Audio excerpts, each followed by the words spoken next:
পুরীর জগন্নাথ মন্দিরে এমন দুটি রহস্য আছে যা হাজার হাজার বছরেও কেউ ব্যাখ্যা করতে পারে।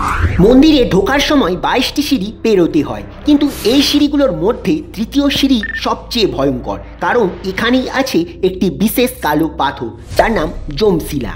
লোকবিশ্বাস বলে এই পাথরেই বাস করেন মৃত্যুর দেবতা যমরাজ, আর তাই এই ধাপে পা রাখলে পুণ্য ক্ষয় হয়, মানুষের জীবনে আসে অশুভ প্রভাব। এই মন্দিরের আরও একটি অলৌকিক রহস্য হলো মন্দিরের ভোগ রান্নার জন্য 7টি হাঁড়ি একের উপর এক রাখা হয়। স্বাভাবিকভাবে নিচের হাঁড়ির রান্না আগে হওয়ার কথা, কিন্তু আশ্চর্যজনকভাবে উপরের হাঁড়ির রান্না আগে হয় এবং নিচের হাঁড়ির রান্না সববার শেষে হয়। এছাড়াও প্রতিদিন এই যে ভোগ রান্না হয়, এই ভোগে হাজার হাজার ভক্তের অন্নবরণ হয়, কিন্তু কখনো একটা দানা নষ্টও হয়নি আর কখনো কমও পড়েনি। জগন্নাথ দেবের ভক্ত হয়ে থাকলে ভিডিওটি অবশ্যই লাইক করে যাবেন এবং যারা পার্ট 1 ভিডিওটি দেখেননি তারা নিচে দেওয়া রিলেটেড লিঙ্কে ক্লিক করবেন।